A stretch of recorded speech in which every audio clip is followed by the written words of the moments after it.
Antes que nada, pues buenas tardes, agradecer la invitación de participar con una plática a la red de planetarios de Quintana Roo. Pues es un gusto participar, estar con la red de planetarios, y el trabajo que voy a presentar pues tiene que ver con con las investigaciones que estamos llevando a cabo en el centro histórico de la Ciudad de México, ¿no? Bueno, les comentaba, iniciamos con esta imagen del Códice Durán, donde aparece en un extremo el Templo Mayor con sus dos adoratorios que se encuentran en la parte superior y que, como bien sabemos, estaban dedicados a sus dos deidades principales el pueblo Tenochca, ¿no? Que son Tlaloc por el lado norte y Huitzilopochtli, numen tutelar de los mexicas, y que se encuentra en la parte superior, del lado sur del Templo Mayor. Aquí se puede apreciar ambas capillas o adoratorios con las representaciones de estas deidades, Huitzilopochtli, deidad solar y de la guerra, y muy esquemático, pero se encuentra el gran basamento, Templo Mayor, al centro de la ciudad de Tenochtitlan, y por un extremo, en este otro extremo, tenemos la representación del Huayzonpantli. Se trata de una empalizada de unos postes. El Huayzonpantli era un lugar o un edificio en donde se exhibían los cráneos de los sacrificados en el Templo Mayor, y no por lo pronto, pues es lo que nosotros sabemos, ¿no? Desde luego que se trataba pues de una empalizada de vigas que no sabemos la altura real, pero que quizás pudo tener una altura de 4 a 5 metros de estos postes de madera, y que tenía unos travesaños o unos palos, o podríamos decir, o varas, ¿no? Por donde podríamos decir que se les hacía unos orificios a los cráneos en los temporales y parietales, y estos cráneos eran exhibidos, ¿no? Como dones hacia su dios, Huitzilopochtli. Entonces, pues es sumamente esquemático esta representación del Huayzonpantli. Se encuentra esta empalizada sobre una plataforma con una escalinata frontal y una especie de adosamiento que forma parte del edificio, y que este adosamiento se encuentra, pues la base del Zompantli, ¿no? Vamos a continuar con la siguiente imagen. Tenemos algunas referencias, de hecho tenemos referencias de Zompantlis, pues en muchas, podríamos decir, sabemos desde la peregrinación de los mexicas que se hacen representaciones de Zompantlis, en otros pueblos que tienen los nombres también de Zompantlis, y como nos damos cuenta, pues es una tradición mesoamericana esto, ¿no? Y no exclusivamente o únicamente de los mexicas. Los Zompantlis era pues una tradición en todo Mesoamérica, en las diferentes culturas y en los diferentes tiempos, las diferentes épocas, ¿no?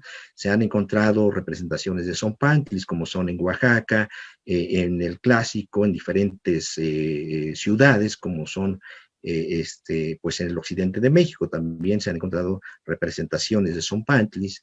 En Tula se tiene también un Zompantli. En la zona maya hay representaciones, como en Chichén Itzá, un Zompantli muy elaborado. Y bueno, entonces pues vemos que esto es una tradición totalmente mesoamericana, y que pues se tienen la existencia de los Zompantlis. En este caso tenemos un plano, un mapa que ha sido atribuido a Hernán Cortés, y que se trata de un levantamiento de la ciudad prehispánica de Tenochtitlan, que aunque es sumamente esquemático, pero nos da idea de cómo estaba conformada esta ciudad lacustre, ¿no?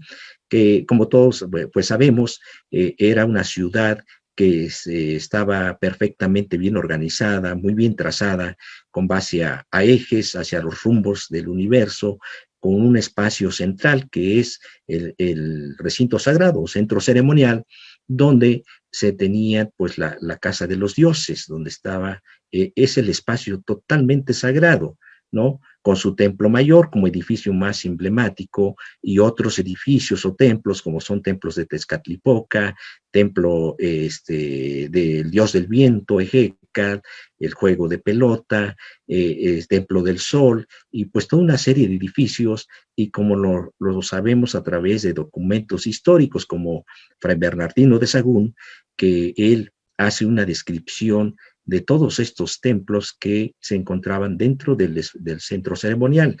Él refiere que eran 78 templos, quizás sean más, no sabemos el número exacto, pero sí podemos decir que lo que describe el franciscano Fray Bernardino de Sahagún en su obra La Historia General de las Cosas de la Nueva España, en su descripción del recinto sagrado, él habla de cada uno de estos edificios, de estos templos, y muchos de estos se han ido detectando durante las excavaciones que se están realizando o que hemos venido haciendo en este espacio. Entonces tenemos el centro ceremonial, que se trata de un cuadrángulo, aquí lo podemos apreciar, sumamente esquemático, pero nos da cierta información de lo que se tiene. Por un lado tenemos que, aunque está distorsionado este plano, pero tenemos la representación del templo mayor, que aquí sobresale. Al frente se encuentra una empalizada, que sería el Huayzonpantli, ¿no? Este es el Huayzonpantli, o muro de cráneos, y se encuentra un individuo decapitado que está al frente, y en los extremos del Huayzonpantli se pueden ubicar algunos otros edificios. Quizás uno de estos sea el dedicado al dios del viento, Ejecal, ¿verdad? Y bueno, la ciudad se extendía, en el lago de Texcoco, y la ciudad se agrandó o seguía creciendo a través de las chinampas, estas terrazas o construcciones artificiales dentro del lago, que tenían una doble función: servían para vivienda, pero también para de diferentes hortalizas. Se cultivaba maíz, frijol, calabaza, chía, amaranto, y también flores, ¿no? Entonces, pues era un medio de cómo la ciudad seguía urbanizando, pero también tenía esa función para el autoconsumo familiar. Pasaremos a la siguiente imagen. Esto se trata de un plano de la ciudad de Tenochtitlan, que es una imagen elaborada por Tomás Filsinger. Se trata de la representación de Tenochtitlan y de Tlatelolco, que se encuentra en un extremo. Se encuentra la ciudad, como podemos ver, está trazada con base a estos ejes, que podríamos decir que son 4 calzadas, ¿no? Una calzada que va hacia el sur, que es la de Iztapalapa, y que hoy sería la avenida José María Pino Suárez, y que su continuación de Tlalpan, ¿no? La otra es la de Tlacopan, que va hacia el oeste, y tenemos la que va hacia el Tepeyac, que sería la que va hacia el norte, esta otra calzada, y una más que se dirige hacia el este y que va a zona de los embarcaderos, ¿no? Del lago de Texcoco, y con los diferentes barrios. No sabemos el número exacto de los barrios, pero bueno, la ciudad estaba conformada o trazada con base a estos 4 cuadrantes, y a cada uno de estos cuadrantes tenía un nombre específico, que hoy los podemos llamar parcialidades o campan. También se le conocía como campan, y este sería el campan de Teopan, que está coloreado en verde, es el campan de Teopan, con todos sus barrios que lo conformaban, ¿no? Hacia este otro extremo tenemos el campan de Moyotlan, y con los mismos barrios que integran la parcialidad. Hacia el extremo noroeste tenemos, que sería esta parte, y tenemos el otro, que es Atzacualco. Estas son las parcialidades. Se cree que había alrededor de 80 barrios que integraban la ciudad de Tenochtitlan en su momento de mayor apogeo, y también tenemos la otra ciudad, que es Tlatelolco, que también es mexica, pero es otra ciudad vecina y que estaba prácticamente junto a Tenochtitlan, y esta otra ciudad tendría quizás alrededor de 20 barrios que integraban la ciudad. Entonces, pues esto es la forma, el trazo de esta ciudad lacustre, y que, como les comentaré, no era la única ciudad, había muchos pueblos. En el momento, en el siglo XVI, en el momento de que se da la llegada de Hernán Cortés y los miles de indígenas sublevados que se venían o se dirigieron para tomar la ciudad de Tenochtitlan, este era el panorama que se tenía, pero había pues toda una serie de pueblos, muchos otros pueblos lacustres dentro del agua, como es Cuitláhuac, que era pues un pueblo que estaba dentro del agua y que solo se podía llegar a través de una calzada, para poder acceder, o a través de canoas, y otros pueblos como es Iztapalapa, que es una ciudad pues que está al pie del Cerro de la Estrella, pero también parte de la ciudad estaba dentro del agua. Entonces, pues tenemos todo un complejo, toda una serie de pueblos o ciudades que algunos estaban dentro del agua y otros estaban al pie de las montañas, y parte de estos pueblos dentro del agua, ¿no? Bueno, continuando, lo que nosotros estamos trabajando dentro del programa de arqueología urbana, que fue creado por el profesor Eduardo Matos Moctezuma, que tuvo pues la idea, la visión de crear este programa como una derivación del proyecto Templo Mayor. Como todos sabemos, este proyecto tan importante se llevó a cabo en las primeras excavaciones entre los años de 1978 y 1982, cuando se hace la excavación del Templo Mayor, el principal edificio del pueblo Tenochca. Y posteriormente, en 1991, el profesor Eduardo Matos crea el programa de arqueología urbana. Y este programa pues ha tenido un trabajo ininterrumpido desde aquel año hasta el día de hoy. Ha sido un trabajo permanente, y nuestras labores básicamente están supeditadas a los trabajos de obra o de rehabilitación de edificios históricos que se llevan a cabo. Es decir, nosotros hacemos trabajos, podríamos decir, de rescate y de salvamento arqueológico, ¿verdad? Porque nuestras intervenciones están supeditadas precisamente a todo tipo de obra, estas sean de carácter público, obras de gobierno, o de carácter privado, ¿no? Por ley, pues debe haber pues esta intervención del equipo de arqueología para que puedan llevar a cabo sus trabajos de obra. Bueno, entonces esto es el recinto sagrado, es una representación igualmente sumamente esquemática, pero sumamente importante, ¿verdad? Aunque no corresponde totalmente a la realidad, porque pues había muchos más edificios, algunos quizás no están bien ubicados en el lugar que les debe corresponder, pero nos da pues una idea de lo que era el recinto sagrado. Este códice aparece en los primeros memoriales de Sahagún. Y bueno, tenemos en primer lugar al Templo Mayor, con sus dos adoratorios en la parte superior. Tenemos, pero aquí lo interesante es que frente al Templo Mayor se encuentran estos edificios. Tenemos este personaje, un sacerdote que está sahumando y que está sobre una plataforma pequeña, muy pequeña, este edificio, y está ahí colocado. Y posteriormente, en dirección de este a oeste, tenemos una plataforma de dos cuerpos. Al parecer, según vemos aquí, se trata de una plataforma rectangular o alargada de dos cuerpos arquitectónicos. Y sobre esta plataforma tenemos tres postes que podrían ser la representación de postes de madera con sus travesaños, y cada uno con una representación de un individuo, de un cráneo.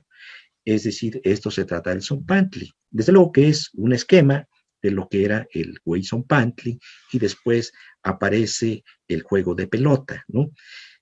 Estos edificios, como lo vamos a ver, se han ido detectando a nivel arqueológico, y bueno, tenemos algunos otros edificios, como es este, que es el Calmecac, que está hacia el extremo noroeste del recinto sagrado.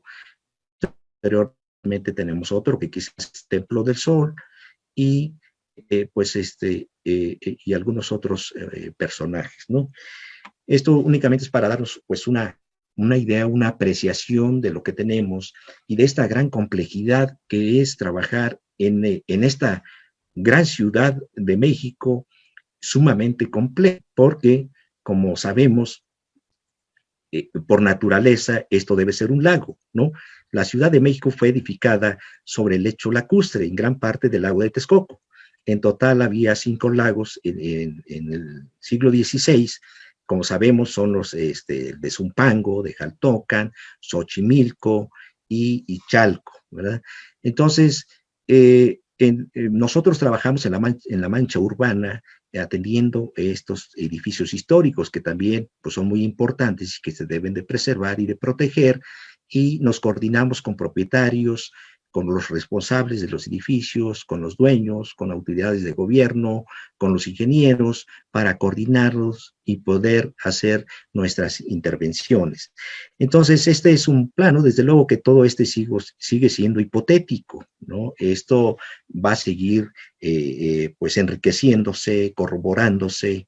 En algunos casos habrá que ir corrigiendo algunos errores que se pudieran cometer, porque también los hay, pero esto pues va avanzando el conocimiento en cuanto a la configuración de cómo era el recinto sagrado de la ciudad de Tenochtitlan, o el lugar o la morada de los dioses, ¿no?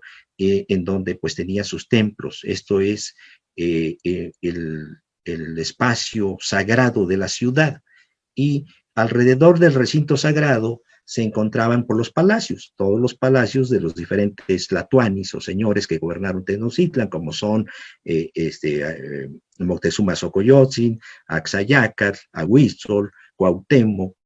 Todos tenían sus palacios, cuyos restos se encuentran en torno a lo que fue el recinto sagrado, a este espacio.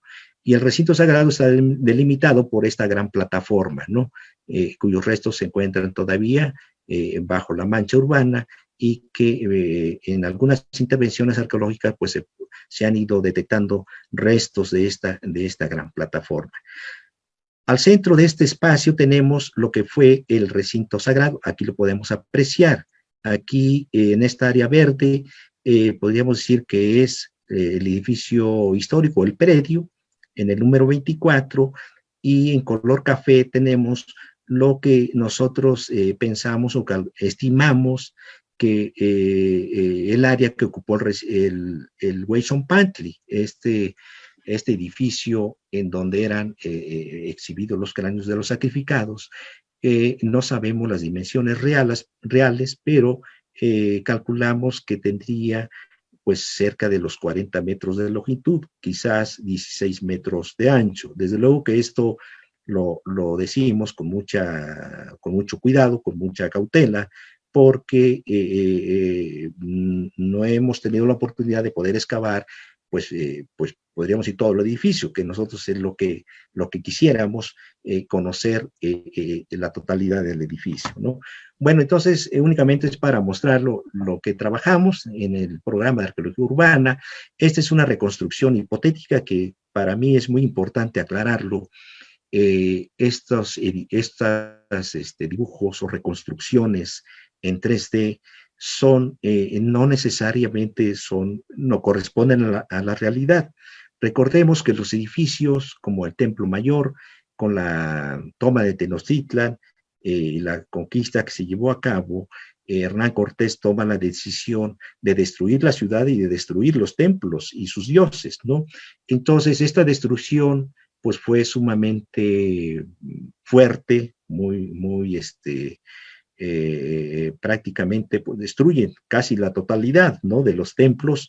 Nos queda muy poco, muy pocas evidencias, pocos testigos arqueológicos de esta última fase del momento de Moctezuma Xocoyotzin y de la llegada de Hernán Cortés. Fue una destrucción severa, muy fuerte. Quizás nos quedará un 7% de ese momento. Lo que nosotros conocemos con mayor amplitud, pues son las etapas anteriores, otras épocas, ¿no? De otros tlatoanis, de otros gobernantes, y es lo que vamos conociendo acerca de estos edificios. Entonces, este plano pues es una continuación de lo que en su momento hizo el arquitecto Ignacio Marquina en la década de los años 50, cuando él hace una propuesta reconstructiva del recinto sagrado, desde luego que el arquitecto Marquina se apoyó pues en lo poco que se conocía en ese momento, o lo que se tenía a nivel arqueológico, pero también en las fuentes históricas, en algunos códices, en toda la información que pudo recopilar, hizo una propuesta reconstructiva del recinto sagrado. Pero nosotros, retomando la información del arquitecto Ignacio Marquina, porque muchos de esos elementos están aquí plasmados, pero ha cambiado mucho hoy con todos los trabajos arqueológicos que estamos realizando en esta área del centro de la ciudad. Por ejemplo, tenemos el Cuauhxicalco, que está al pie del Templo Mayor, en un eje que va de este a oeste. Posteriormente, aquí se ubica el Huizompantli, que es el tema que estamos platicando el día de hoy. Después tenemos el juego de pelota, y a un costado el templo de Heca, dios del viento. Se va configurando la geografía sagrada y cómo estos edificios interactúan, cómo se relacionan en los rituales que se llevaban a cabo. No son templos independientes, hay una relación, hay una comunicación a nivel ritual entre los diferentes edificios, ¿no? Este es el edificio histórico que estamos trabajando desde el año 2015. Este edificio, bueno, los propietarios, es un edificio particular. Ellos hicieron su solicitud al Instituto Nacional de Antropología e Historia para que se hicieran las investigaciones arqueológicas, para que ellos pudieran llevar a cabo la rehabilitación del edificio. Nuestra presencia es necesaria porque si no, ellos no estarían en posibilidades de poder llevar a cabo sus trabajos. Ellos requieren de la autorización de arqueología para que puedan ellos proceder a hacer el rescate de este edificio histórico. Entonces, nuestra intervención pues es precisamente para investigar, registrar, pero también proteger el patrimonio arqueológico que pudiéramos detectar bajo los cimientos de este edificio, ¿no? Esa es nuestra encomienda.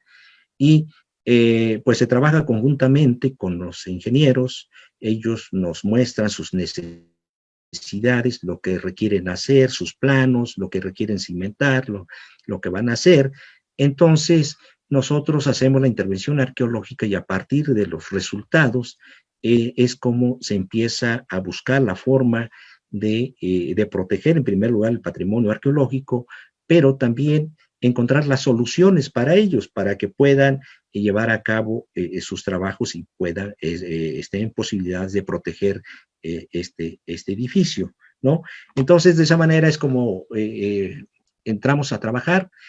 Quisiera, antes de que entremos ya en lo que corresponde al hallazgo del Huizompantli, dar algunos otros antecedentes que han ocurrido en esta zona. A principios del año de 1900, el arqueólogo Leopoldo Batres, que fue quien en aquella época realizó pues excavaciones aquí en la Ciudad de México y en diferentes partes del país, ¿no? Entonces, este arqueólogo hizo una excavación a lo largo de la calle de Guatemala porque se pretendía colocar un colector para aguas negras. Entonces hizo un registro de lo que él fue viendo a lo largo de esta zanja, y él registra los restos de una plataforma con esculturas en forma de cabezas de serpiente que están empotradas y que están exactamente a la entrada del edificio que estamos trabajando, que es el número 24. Podríamos decir que en la parte de afuera, en la zona de la calle, o casi muy cerca, casi junto a nuestro espacio, él encuentra estos restos de esta estructura y estas cabezas de serpiente, ¿no? Que pueden, no estamos totalmente seguros, pero pueden tener relación con el Zompantli. Es muy probable que sí tengan relación con el Huizompantli. Otro arqueólogo que fue don Manuel Gamio, esto fue entre los años de 1913 y 1914, se lleva a cabo una obra en el número 22, en el predio que se ubica en el número 22 de la misma calle de Guatemala, y que sería más o menos, es este edificio que él trabaja y que está junto al que nosotros estamos trabajando en el número 24, ¿no? Entonces, don Manuel Gamio seguramente, y tanto Batres como Manuel Gamio, encontraron restos del gran Zompantli, ¿no? Ellos lo encontraron igualmente, pero desafortunadamente no había evidencias o no tuvieron los datos para poder afirmar proponer que se trataría del Zompantli, ¿no? Pero seguramente ellos excavaron parte del Zompantli, ¿no? Entonces, don Manuel Gamio encuentra estos restos arquitectónicos que son paralelos a los que nosotros encontramos en el predio vecino, que es el número 24, y que forman parte del Gran Zompantli. Con los trabajos del metro que se hicieron en los años de 1967 y 1968, se trata de la línea 2 del metro, que va de Tasqueña hacia Tacuba. El arqueólogo Jordi Gusinier hizo un rescate arqueológico a lo largo del eje de trazo del metro y nos dejó este plano con los registros de los edificios arquitectónicos que fue detectando a lo largo de este eje y hace algunos planteamientos, algunas propuestas, ¿no? De que podrían ser algunos edificios. Desde luego que pues algunos otros no tuvo la seguridad de qué edificios se trataban, pero por ejemplo aquí tenemos algunos restos arquitectónicos, algunos de estos quizás pueden corresponder o formar parte del Gran Zompantli, ¿no?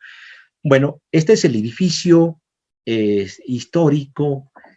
Aquí quisiera comentarles que nosotros hicimos una propuesta de un proyecto de salvamento arqueológico, el cual fue enviado al Consejo de Arqueología, y nosotros para poder intervenir un edificio necesitamos la autorización oficial del Instituto Nacional de Antropología e Historia a través del Consejo de Arqueología, y de esa manera se establecieron los convenios y los apoyos para llevar a cabo los trabajos arqueológicos.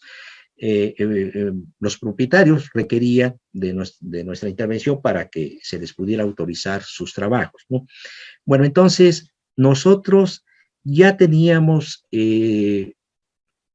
la propuesta de que podríamos encontrarnos con el Gran Zompantli, porque ya se conocía o ya teníamos referencias del Juego de Pelota, ya se había encontrado el templo de Jécar, se habían encontrado toda una serie de edificios, algunos por otros investigadores del pasado y también por los trabajos que nosotros estamos llevando a cabo. Entonces, esperábamos encontrar el Zompantli en este edificio. Más bien, nuestra gran sorpresa fue que ya estábamos por concluir los trabajos de excavación y no encontrábamos el Zompantli. Eso nos desconcertaba, porque de acuerdo a nuestras estimaciones podríamos encontrar el edificio y no se encontró o no lo encontrábamos. Teníamos restos de pisos, de lajas, que nos apuntaba que se trataba de patios abiertos dentro del recinto sagrado, pero cuando nuestras excavaciones las dirigimos más hacia el sur del predio, en una de las excavaciones se encontraron pues toda una serie de fragmentos de cráneos, fragmentos regados asociados a los rellenos, que fueron más de 11,000 fragmentos, ¿no? De fragmentos, no cráneos, fragmentos de cráneos, pero era un número considerable de fragmentos, y esto pues de inmediato pues nos dio la idea de que ya estábamos en el área del Gran Zompantli. Ahora había que encontrar o detectar los restos arquitectónicos. Y precisamente se trazó esta cala que aquí podemos ver y que dio exactamente con el límite este de la plataforma del Gran Zompantli. Aquí podemos apreciar parte de los restos de piso superior, piso de lajas, igualmente que marcan el límite del Gran Zompantli, y aunque son pequeños fragmentos de la plataforma, sabemos que era una plataforma muy baja. El motivo no era tanto un edificio tan espectacular arquitectónicamente hablando, sino lo relevante pues era esta empalizada, toda esta serie de postes con sus travesaños y con la gran cantidad de cráneos que eran ensartados y que eran exhibidos y que formaban parte del Gran Zompantli. Pero aquí podemos ver las diferentes etapas constructivas, ¿no? Que se van definiendo a través de las excavaciones. Primero vimos una etapa constructiva, la última, después detectamos otra, y así hemos venido aumentando pues toda esta información. Entonces tenemos aquí una plataforma, esta última, debajo tenemos otra, ¿no? Esto podríamos decir que se trata de dos etapas constructivas del edificio. Lo que tenemos en este predio es únicamente, creo que lo importante es que hoy sí podemos afirmar que ahí se encuentra el Weyson-Pantli, de la existencia de este edificio que mencionan las fuentes históricas, ¿no? Y que está plasmado tanto en códices, en planos, en mapas, en las referencias, tanto de los cronistas religiosos como de los soldados que vinieron y que dejaron sus relaciones y hablan del Weyson-Pantli. Entonces, lo que tenemos en este predio es, podríamos decir que es la esquina noreste de la plataforma. El edificio era mucho mayor, se extendía hacia el sur, cruzaba la calle de Guatemala, y el límite por la parte sur debe estar dentro del jardín de la Catedral Metropolitana. Entonces, tenemos en este caso únicamente la esquina noreste, pero creo que lo importante es que hoy lo podemos, este edificio o el Zompantli, lo podemos ubicar espacialmente, ¿no? Con relación al recinto sagrado, aunque no conocemos la mayor parte del edificio, pero sí lo podemos ubicar espacialmente y su relación con Templo Mayor. Y en estas imágenes podemos ver las superficies de estuco, con estos orificios que tienen alrededor de 25 centímetros de diámetro y que están entre los 90 centímetros de longitud o de separación y 1 metro quizás de distancia, pero estas son hileras de estos orificios donde debieron estar originalmente plantados o hincados los postes que formaban la empalizada del Gran Zompantli. Bueno, entonces una de las que nos llamó mucho la atención, y ahí sí quisiera decirles que pues sí nos sorprendió mucho a todo el equipo de arqueólogos, porque pues aquí han participado pues mucha gente, muchos arqueólogos, restauradoras, antropólogos físicos, arquitectos. Bueno, entonces nos sorprendió mucho que dentro de un cuarto del edificio histórico ya sabíamos que teníamos el Zompantli. Entonces continuamos con las excavaciones y se encontró un muro circular, que es este muro circular totalmente, no sé si sea el término correcto, pero se le conoce como torre de cráneos, ¿no? Es un muro de cráneos hecho de cráneos humanos que fueron aglutinados con cal y arcilla, una mezcla que se preparó y que lo prepararon los mismos mexicas para unir estos cráneos. Entonces, es un muro totalmente circular y sabemos por referencias históricas que el Zompantli eran exhibidos todos estos cráneos en la gran empalizada, seguramente había decenas de centenas de cráneos exhibidos en la empalizada, y esos cráneos eran desmontados, eran bajados por los mismos sacerdotes, quienes estaban al pendiente del Zompantli, o algunos cráneos después de algún tiempo se caían, entonces había que desmontarlos, bajarlos, o cuando se llevaban eventos, ceremonias, en las que se practicaba y se llevaba a cabo el sacrificio humano, entonces había que bajar cráneos y estos eran colocados en este muro circular, en esto que vemos aquí, ¿no? Que se trata de un muro que tiene de diámetro 5 metros con 70 centímetros, es enorme este muro circular y tiene un espesor de alrededor de 1 metro con 60 centímetros y cerca de 2 metros de altura, ¿no? Entonces lo que estamos viendo, este muro corresponde a etapas anteriores, no es del momento de la llegada de Hernán Cortés y todos los miles de indígenas que se le aliaron y que para liberarse del yugo al que estaban sometidos por parte de los mexicas, que eran miles de gentes, miles de guerreros, que finalmente fue una rebelión que lideró Hernán Cortés, se establecieron alianzas para poder derrocar a los mexicas, y no los españoles o quienes vinieron no lo hubieran logrado, ¿no? era prácticamente imposible. Entonces, pues podría pues comentar que esto más que nada se trata pues de una verdadera sublevación indígena que se llevó a cabo y que vieron la oportunidad de liberarse del yugo mexica al que estaban sometidos, todos esos pueblos indígenas que se unieron a Hernán Cortés. Entonces, esta es la continuación de los trabajos de excavación. Ante este hallazgo, se hizo una segunda temporada del proyecto arqueológico.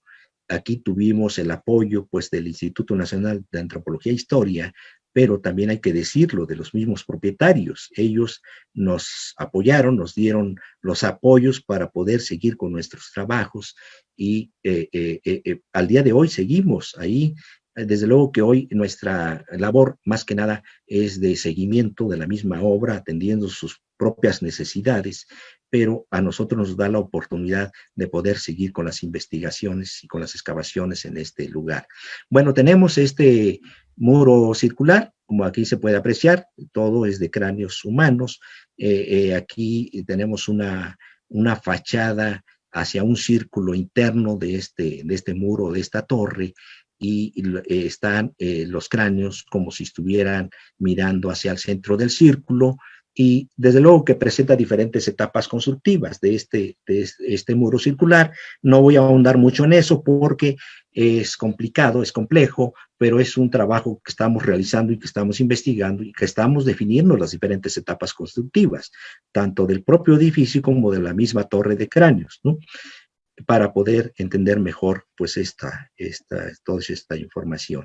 Este es un detalle del círculo interno de estos cráneos. Este círculo lo encontramos que fue rellenado por los mismos mexicas con grandes piedras de tezontle, algunas creemos que estaban con calor porque quemadas estas piedras, y que en cierta manera pues afectaron los mismos cráneos, ¿no? El avance de las excavaciones, cómo se van liberando y cómo se van encontrando estos cráneos. Estos cráneos que ven por acá están colocados como si estuvieran mirando hacia afuera, hacia el exterior. Esto quiero decirles que corresponde a una etapa anterior de Zompantli. Tiene diferentes, como todos los edificios religiosos en Mesoamérica, fueron construidos por diferentes momentos, diferentes agrandamientos que se fueron dando a través del tiempo, como si fuera, hagan de cuenta, como capas de una cebolla, ¿no? Que se van agrandando, no se destruye lo anterior, se va acondicionando y van agrandando los edificios. Entonces, esta torre de cráneos es de etapas anteriores, ¿no? Lo que conocieron en el momento de Moctezuma Xocoyotzin, y cuando llega también Hernán Cortés y toda la gente que lo acompañaba, lo que ellos conocieron fue la torre de cráneos, pero que continuaba de aquí hacia arriba, de esta parte, ¿no? Porque lo que había arriba ellos mismos lo destruyeron. Hernán Cortés ordenó destruir, ya les había comentado, tanto los edificios, los templos, como el Gran Zompantli. Fue uno de los edificios en el que seguramente le dieron mayor atención y quisieron destruirlo. Estos cráneos se protegieron porque quedaron en el núcleo, podríamos decir, bajo el nivel del suelo, ¿no? Y quedaron protegidos porque corresponden a otros momentos de ocupación anteriores. Entonces, esto es el avance de los trabajos y con sus diferentes etapas constructivas, con los cráneos. Aquí tenemos una primera torre de cráneos con su fachada, ¿no? Que lo conforman estos cráneos. Los recubrimientos de esta argamasa de cal y arcilla y una terminación en la parte superior y una ampliación de esta misma torre, ¿no? Que fue creciendo, se fue ampliando, ¿no? Para irla agrandando. Y con estos cráneos, con los orificios y con el modelado cefálico que presentan y que están colocados como si estuvieran viendo hacia el exterior. Estos son los trabajos con los diferentes compañeros. Es la arqueóloga Lorena Vázquez Ballín. Ella ha sido la responsable de los trabajos de campo y con pues diferentes compañeros investigadores que han colaborado a través del tiempo en estas excavaciones. Está, por ejemplo, el compañero Abel Vadillo, antropólogo físico, la compañera Iliana Sandra Barrera, que también es arqueóloga y que está en el proceso de excavación. Este sería un aspecto de esta fachada hacia el exterior de esta primera etapa constructiva de la Torre de Cráneos, ¿no? Y un detalle, ¿verdad? De estos cráneos, y que, pues, como ustedes podrán apreciar, pues se conservaron gracias a que fueron aglutinados con esta argamasa, pero también se encuentran fragmentados, ¿no? Les está dando cohesión en las mismas arcillas, la misma arcilla que se les fue penetrando a través del cráneo y que los está aglutinando y que los está conservando, ¿no? En cierta manera, hemos continuado con los trabajos. Esto ya es mucho más reciente. Esto es hacia el exterior del cuarto que acabamos de ver, y aquí estamos encontrando el límite de esta torre de cráneos. Esto fue en el año 2020, ¿no? Con esta situación pues tan delicada que estamos viviendo y que a todos nos ha afectado, que es la pandemia, de alguna manera pues sí nos ha implicado y nos ha limitado en cuanto a nuestras actividades. Desde luego que nosotros pues nos hemos visto en la necesidad de ajustarnos y de poder seguir con nuestros trabajos, con nuestra actividad, porque los trabajos de obra, de construcción, esos continúan, ¿no? Entonces nosotros hemos seguido de la mano con estos trabajos de obra civil, y pues hemos acompañado y seguimos haciendo las excavaciones. Aquí estamos trabajando con el antropólogo Rodrigo Bolaños, y esto es el extremo de la Torre de Cráneos. Aquí en esta parte que no se puede apreciar tenemos el cimiento del edificio, que ya hoy ya logramos retirar toda esta parte, y lo que tenemos hoy, o lo que vamos a tener, es toda la torre, no toda, pero un gran porcentaje de esta torre la vamos a poder visualizar podríamos decir, casi en su totalidad, ¿no? Bien, el mes de marzo del año 2020 hicimos un sondeo arqueológico porque queríamos conocer las diferentes etapas constructivas, ¿no? Tener mayor información acerca del edificio, y pues tuvimos la oportunidad de hacer un sondeo, un pozo, y detectar pues los diferentes niveles de pisos prehispánicos, sus rellenos, pero también esta fachada externa de la Torre de Cráneos. Esto es por el lado oeste. Esto es de lo más reciente, de lo más nuevo que tenemos, y que, como ustedes podrán apreciar, se trata de un muro circular de cráneos, pero hay algo que nos llamó mucho la atención, que está desplantado estos cráneos sobre un muro circular arquitectónico, totalmente circular, siguiendo la configuración de la Torre de Cráneos. Imagínense, esto es un elemento sumamente importante lo que tenemos. Entonces vamos ampliando el conocimiento sobre el Gran Zompantli, pero no terminamos de conocerlo. Hay muchos datos, muchos elementos que no los conocemos. En realidad, podremos decir que sí se va avanzando, pero no tenemos datos definitivos. Esto continúa y se sigue ampliando pues toda esta información, ¿no? Bien, se hizo un sondeo arqueológico pequeño, aquí lo pueden ver. Esto es nuevo, esto es reciente, porque queríamos ver el desplante de este muro de sillares de Tezontle, sobre el cual se asientan estos cráneos. Y vemos que continúa este muro. O sea, los cráneos, el muro de cráneos, fue desplantado a partir de una base arquitectónica, de un muro arquitectónico hecho de bloques de Tezontle o de sillares, que sería este muro, ¿verdad? Sumamente importante, ¿no? Sabemos por las fuentes que quizás había 2 torres de cráneos, quizás había más, no lo sabemos, ¿verdad?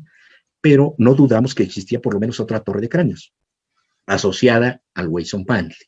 Este es un detalle, es un acercamiento de estos cráneos que están aglutinados. Algunos pueden ver que este está quemado, está por el fuego, ¿no? Por las rocas.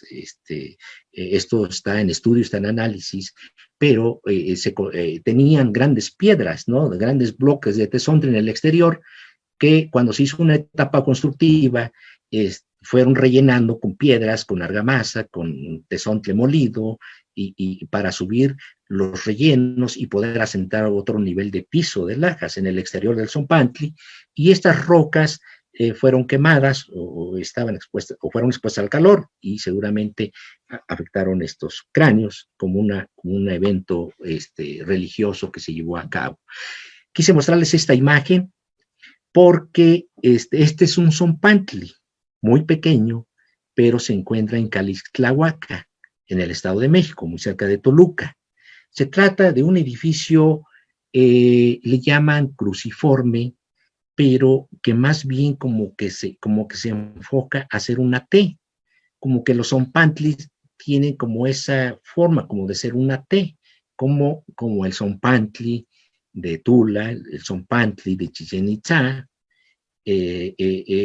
aunque algunos son mucho más pequeños, otros son mayores, pero como que la función, pues podríamos decir que algunos son más elaborados, otros no tanto, otros no, pero como que la función finalmente es la misma, ¿no? Aunque sean más sencillos, más modestos, más humildes, algunos son punks y otros mucho más sofisticados, pero hay un cierto patrón en cuanto a la forma de los Zompantlis, ¿no?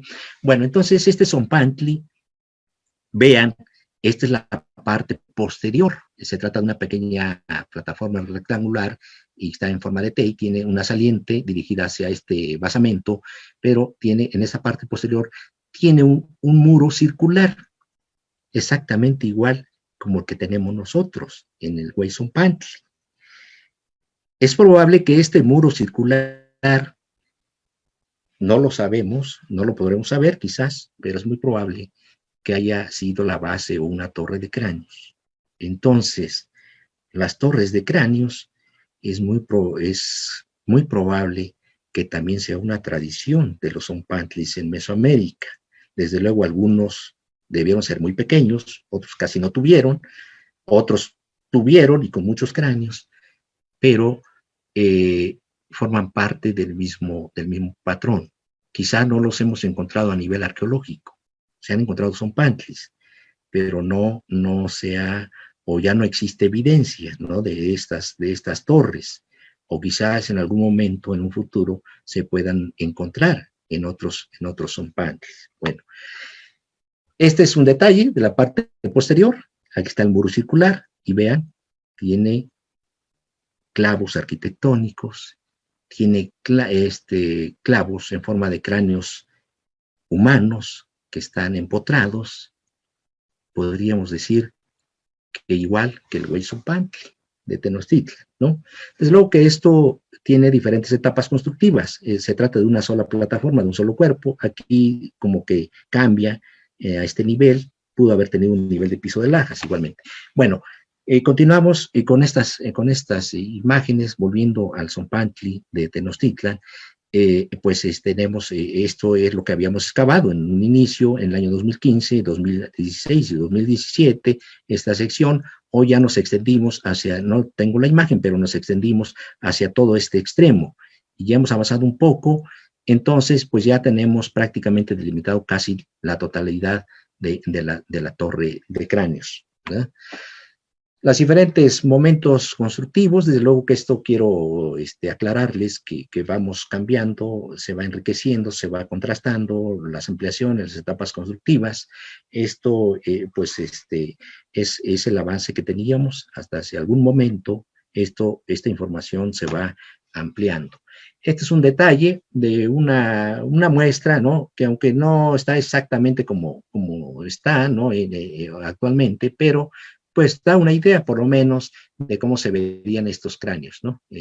La fachada externa, tenemos aquí el círculo interno con sus cráneos como si estuvieran viendo hacia el centro del círculo, y esto, pues, es de un artículo, de un reportaje que se hizo en la revista Science acerca de los trabajos del Güey Zompantli. El registro que realizamos en este edificio, en este predio, el registro que nos apoyaron la Coordinación de Monumentos Históricos del INAH para pues hacer el registro con un escáner láser en 3D a base de puntos de todos estos cráneos, ¿no? Del Gran Zompantli, fíjense que hay muchas referencias, desde luego que no hablan con mucho detalle, ¿no? Por ejemplo, las descripciones de Hernán Cortés, de Bernal Díaz del Castillo, hablan de los zompantlis, quizás se refieren más al de Tlatelolco, pero no de Tenochtitlan. Y entonces, y bueno, otros cronistas igualmente, como Sahagún, Durán, también hacen descripción del zompantli, de lo que ellos recopilaron, de lo que rescataron de sus informantes. Pero, entonces, cuando vimos ese muro circular de cráneos, buscamos en las diferentes relaciones, ¿no?, que se tenían. Desde luego que la información que hacen los soldados ibéricos que vinieron, hay que manejarla con mucho cuidado, ¿no? Ellos tienen otra visión y otros fines, ¿no?, y otra percepción acerca de lo que están viendo, pero finalmente también es información útil que debemos contemplar. Entonces vino un soldado que se llamó Andrés de Tapia. Él viene con Hernán Cortés, se le une a última hora en Cuba, porque Hernán Cortés ya estaba por salir de Cuba para venirse a su expedición, y Andrés de Tapia, pues él no formaba parte de este grupo, se le unió ya poco tiempo antes de venir, ¿no? Pues de zarpar los barcos. Entonces se le une, y Andrés de Tapia llegó a ser uno de los soldados más cercanos a Hernán Cortés, y cuando llegan aquí a Tenochtitlan, como sabemos fue el 8 de noviembre de 1519, se hospedan en las casas viejas de Moctezuma, donde fue el palacio de Axayaca, ahí bajo el Monte de Piedad. Entonces hacen un recorrido, a los pocos días salen, recorren Templo Mayor. Lo que ellos andan haciendo, no tanto admirando la ciudad, lo que andan haciendo, definiendo la estrategia para atacar a la ciudad, ¿no? Cómo tomarla. Entonces, recorren los edificios acompañados de Moctezuma Xocoyotzin, suben a Templo Mayor, van a juego de pelota, conocen el Zompantli, y Andrés de Tapia hace una descripción, podríamos decir detallada, de lo que era el Güey Zompantli. Entonces, él dice que era que tenía, se trataba de un teatro grande, ¿no?, de un edificio grande, y que tenía cabezas de muertos pegadas con cal y con los dientes hacia afuera, que en cada extremo, dice, estaba de un cabo y de otro de estas vigas 2 torres hechas de cal y de cabezas de muertos. O sea que tenía 2 torres de cráneos humanos, una en un extremo y la otra en el otro extremo, ¿no? Entonces, pues él hace esta descripción, y una de estas torres es la que tenemos, ¿no? La continuación de esa torre es lo que ellos conocieron. Bueno, en total había 7 zompantlis asociados al recinto sagrado. Falta por conocer los demás, que estaban dedicados a diferentes dioses, ¿no? Sabemos de algunos, a Mixcoatl, pues a otras deidades, ¿no?, que por ahí deben estar los restos de estos zompantlis dentro de lo que fue el recinto sagrado de la ciudad de Tenochtitlan. Ahí en ese mismo edificio se improvisó un laboratorio temporal, ¿verdad?, en uno de los cuartos de este edificio que estaba en ruinas, que estaba a punto de caerse, el edificio histórico. Y con el sismo que ocurrió, creo que fue en el año 2017, ese sismo muy fuerte, tuvimos que retirarnos con todo nuestro material, con todos los cráneos, al área del programa de arqueología urbana para continuar con los trabajos. Pero entonces aquí está el equipo de antropólogos físicos haciendo el registro, las restauradoras pues también hicieron la limpieza de los cráneos, la unión de estos fragmentos y están haciendo pues el llenado de cédulas y el registro de cada uno de estos cráneos. Entonces tienen, pues no únicamente para comentarles en lo general, pues cráneos de individuos del sexo masculino, mujeres, y en mucho menor porcentaje también hay cráneos de niños, de pequeños niños, y que pero tenemos un gran porcentaje tanto de hombres como de mujeres, ¿no? Asociados a la torre de cráneos. Y pues los análisis y las diferentes registro de las evidencias de cortes de raspado en los mismos cráneos y que se tienen, y que el equipo pues de antropología física está conformado por los antropólogos Jorge Gómez Valdés, que está coordinando, a Bel Vadillo Guzmán, a Rodrigo Bolaños, y la antropóloga Edi Ábrego también, y Berta Flores Hernández, que también estuvo trabajando en el inicio en estos trabajos, ¿no? Algunos detalles igualmente de las huellas de corte que están asociados al desollamiento o descarnamiento también de estos individuos, y que fueron sacrificados probablemente en Templo Mayor. No sabemos si algunos de estos cráneos fueron sacrificados en algún otro edificio y finalmente fueron exhibidos en el Gran Zompantli, ¿no? Esas son preguntas que habrá que conocer y que hay que tener mucho cuidado, pero también probablemente todos hayan sido sacrificados en el mismo Templo Mayor, en el adoratorio del dios de la guerra. Esto en este momento no lo podemos saber. Tenemos esto, lo más reciente es un avance de la reconstructivo para tener una idea de cómo era el Gran Zompantli. Esta es una reconstrucción que estamos haciendo con la arqueóloga Lorena Vázquez y el arquitecto Luis Rosell, que con base a los datos arqueológicos, desde luego que quiero aclarar que esto es hipotético, son reconstrucciones únicamente para dar idea de lo que nosotros pensamos cómo fue Zompantli. Desde luego que esto es para darle una configuración. Desde luego que esto va a ir cambiando al paso del tiempo, porque con la base de las excavaciones quizás aparezcan otros elementos arquitectónicos asociados al Zompantli, quizás aparezca otra torre de cráneos, no lo sabemos, pero por lo que sabemos, por lo menos con las fuentes históricas y con lo que nosotros encontramos a nivel arqueológico, estamos ubicando esta torre de cráneos a escala, sus dimensiones, los restos de estos postes de madera que aquí detectamos sobre este nivel de esta plataforma, y tenemos los restos de otra plataforma, que sería esta segunda. Entonces, quizás es muy probable que la empalizada se tengan estos niveles, ¿no? O estos agrandamientos que tuvo el mismo Zompantli. Bien, esto es una representación del Zompantli, que es de finales del siglo XIX, que hizo un artista que se llamó Adrián Unzueta, y que esta obra o este óleo se encuentra en el Museo Nacional de Historia, ¿no? Pero lo interesante es que aquí aparece la torre de cráneos.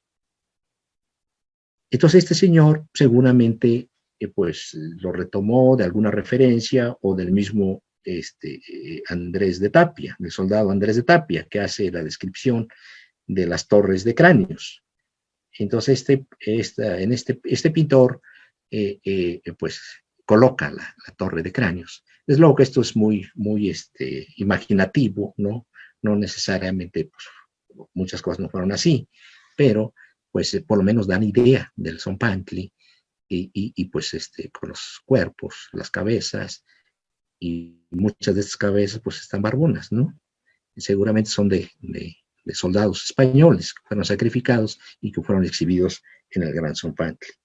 Bien, Pues como ya les había comentado, tenemos referencias de Zompantlis, eso es muy común en la peregrinación mexica, en los mitos de peregrinación, se tienen pues referencias o dibujos de Zompantlis, las fuentes hacen mención de la construcción de los Zompantlis, como el del recinto sagrado, donde pues dice, hay un mito que se le da muerte a Coyolxauhqui en el mismo juego de pelota, ¿no? Y se habla también de la construcción del Zompantli y de otros pueblos, ¿no? Que se llaman, por ejemplo, Zompanco, ¿no? Que quiere decir Zompantli. Eh, eh, y pues es sumamente común.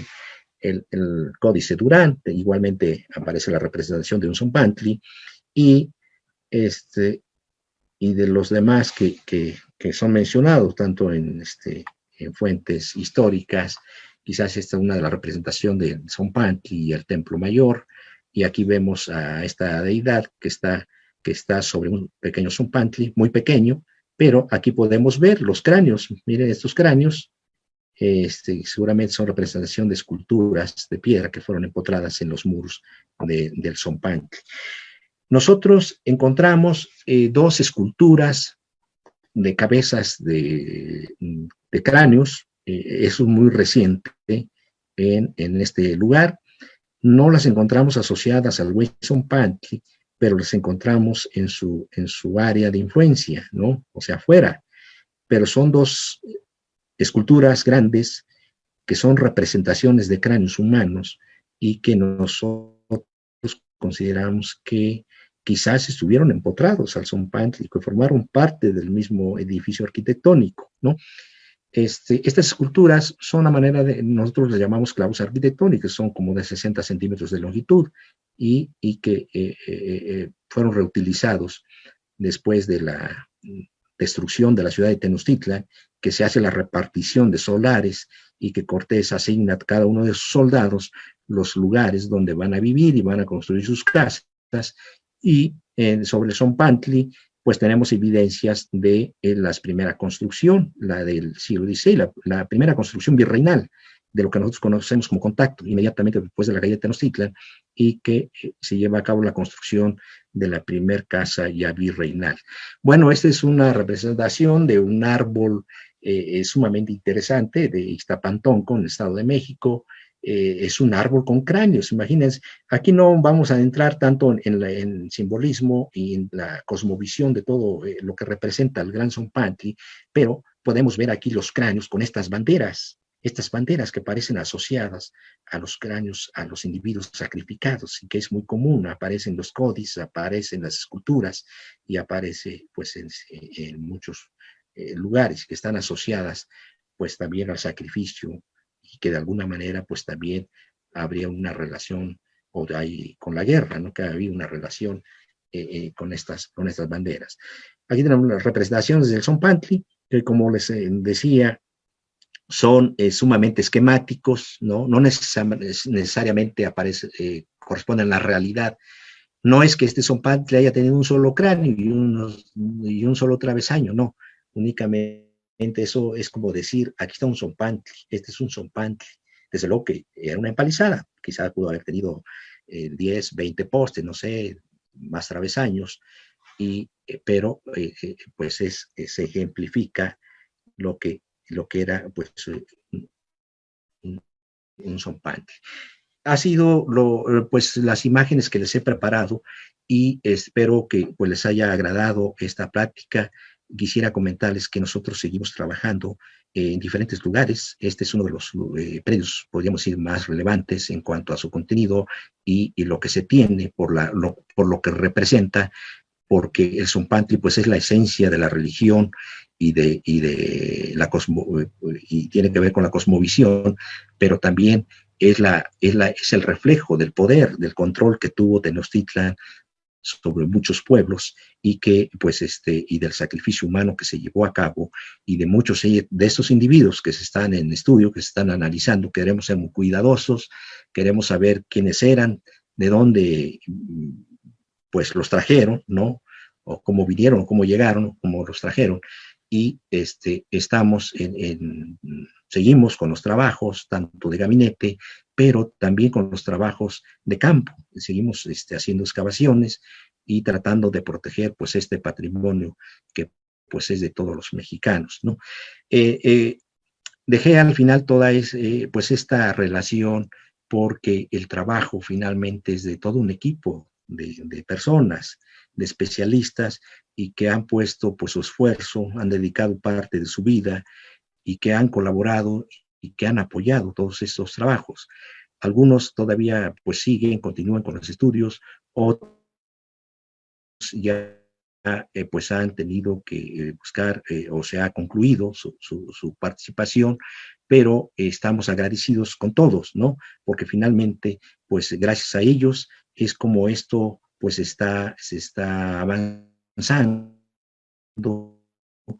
y también a la colaboración pues tanto de los dueños como los mismos ingenieros, ¿no? Porque una ciudad como esta, una zona urbana, y pues la idea es que esto se pueda convertir en un futuro, por lo menos algún espacio que no haya tanto riesgo o afectación que pueda ser visitado en conservación. Pero pues hay el interés de que en un futuro, conforme vayan avanzando los trabajos de obra y que pues la gente, la sociedad, pues tenga esa oportunidad de acercarse y de conocer este pasado, de este pasado que fue pues esta ciudad, Tenochtitlan, que fue una de las ciudades más grandes del mundo en su momento, más grande que Sevilla y que de otras ciudades de Europa, de europeas, ¿no?